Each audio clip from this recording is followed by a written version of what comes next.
Olokun, the deep mysteries of the sea. Water deities are ubiquitous and vitally important in southern Nigeria. Olokun worship is especially noted in the cities of the Edo people in southwest Nigeria. In West African areas directly adjacent to the coast, Olokun takes a male form among his worshippers, while in the hinterland, Olokun is a female deity. Orúkọ mi ni Abikelu. Mo jẹ́ nǹkan lára àwọn tí ó máa wá dá àwọn olólùfẹ́ wa lára yá níbí báyìí. Olókun ó jẹ́ nǹkan nínú ara wa, àṣà tí a máa ń ṣe. Àṣà wa a gbọ́dọ̀ gbàgbé nítorí ọ̀làjú, a gbọ́dọ̀ gbàgbé àṣà wa. Olórin kan sọ wípé àṣà ṣì ń bẹ bí ìtàtijọ́, àwa la ò tẹ̀lé mọ́ bí ìtàtijọ́. Ayé ò lè dáyé ọ̀làjú ká pa àṣà wa run. A lè pa àṣà wa run nítorí ọ̀làjú. Sẹ́rí ìlú tí mo gbé dání ó fi hàn. Tí n bá sọ fún yín pé ìlú ni mò ń lù gan, ẹ ti máa mọ̀ pé pẹ̀lú ìmúra mi, pẹ̀lú ìlú tí mo gbé sórí yìí, ẹ ti máa mọ̀ pé ìlú ni mò ń lù. So ó fi hàn wípé ọmọ Yorùbá rere ni mí, tí mi ò jẹ̀ lè gbàgbé orísun mi, nítorí odò tó bá gbàgbé orísun ẹ̀ kò ní pẹ́ gbẹ. So mi ò jẹ̀ fẹ́ jẹ́ kí odò tèmi kó gbẹ, òun ni mi ò fi gbàgbé orísun mi. So ẹ jẹ́ ká mú àṣà wa ní òkúnkúndùn. Àṣà wa ó ṣe kókó, ó ṣe pàtàkì.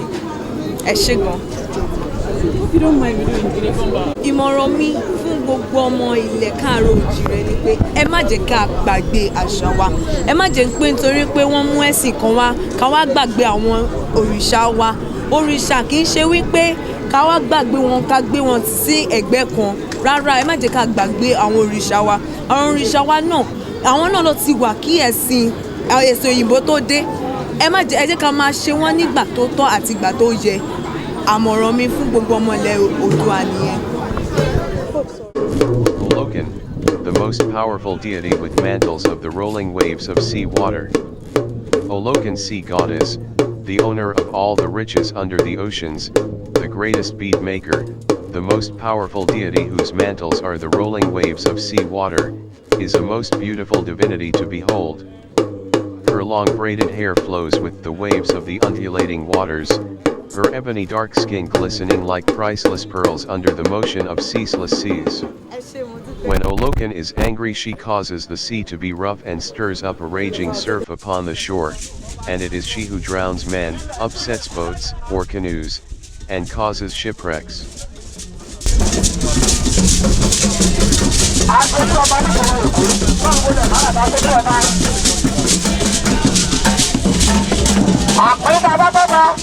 Bàbá tó yín bẹ́ẹ̀ ni kò léwọ̀n lọ́jọ́ kọjọ́. Máa tẹ̀tẹ̀ ní kọ̀ọ̀kan. Àrùn bàbí ló bá pa. Èyí ìgbà tí bàbá bẹ́ẹ̀ kò ní tẹ̀sí ká. Bàbá ní kókó.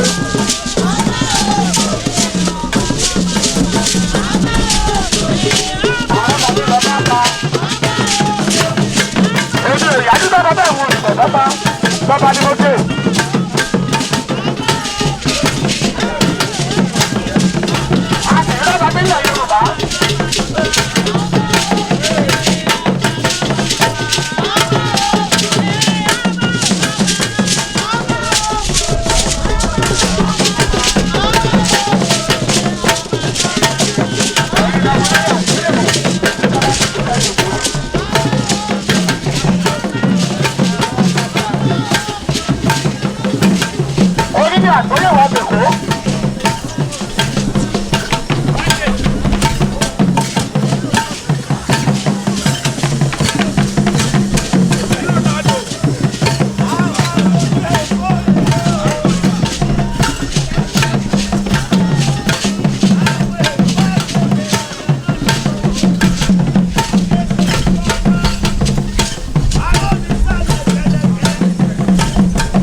Àwọn èkó fẹ́ di àná nù.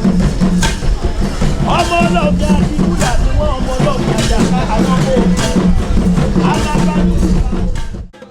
Olokun, owner of all the riches under the oceans, the greatest bead maker. According to Yoruba traditions about their divine dynasty, Olokun, in her female incarnation, was the senior wife of Emperor Odujuwa. Her rivalry with one of his other wives is said to have led to her manifesting the Atlantic Ocean. Olokun is the owner of all the riches under the oceans, the greatest bead maker.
The most beautiful divinity with long, braided hair flows with the waves of the waters. According to the myths, Olokun was said to be the father of Haj, the Orisha of wealth and the bottom of the ocean. Although most people believe that Olokun is a male deity, he was often viewed by the Africans as either male, female, or as an androgynous deity. Therefore, Olokun's gender usually depends on the religion in which the Orisha is worshipped.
ṣeun.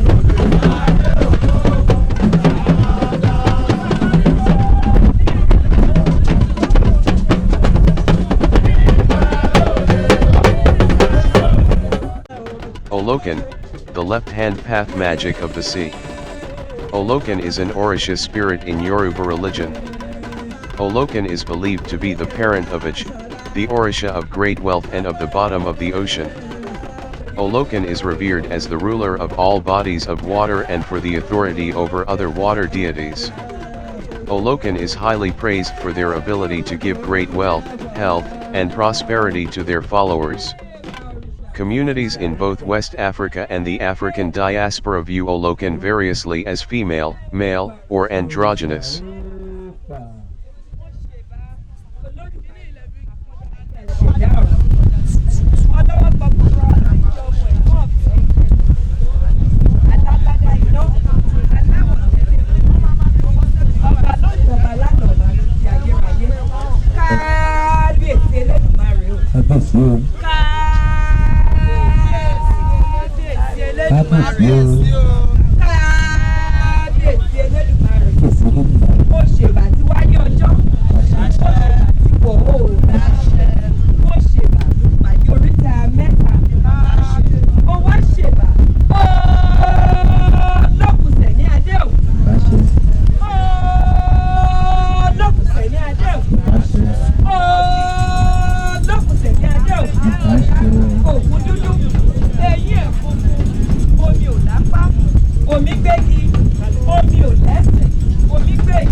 olóko ẹ káàbọ̀ síbí honourable.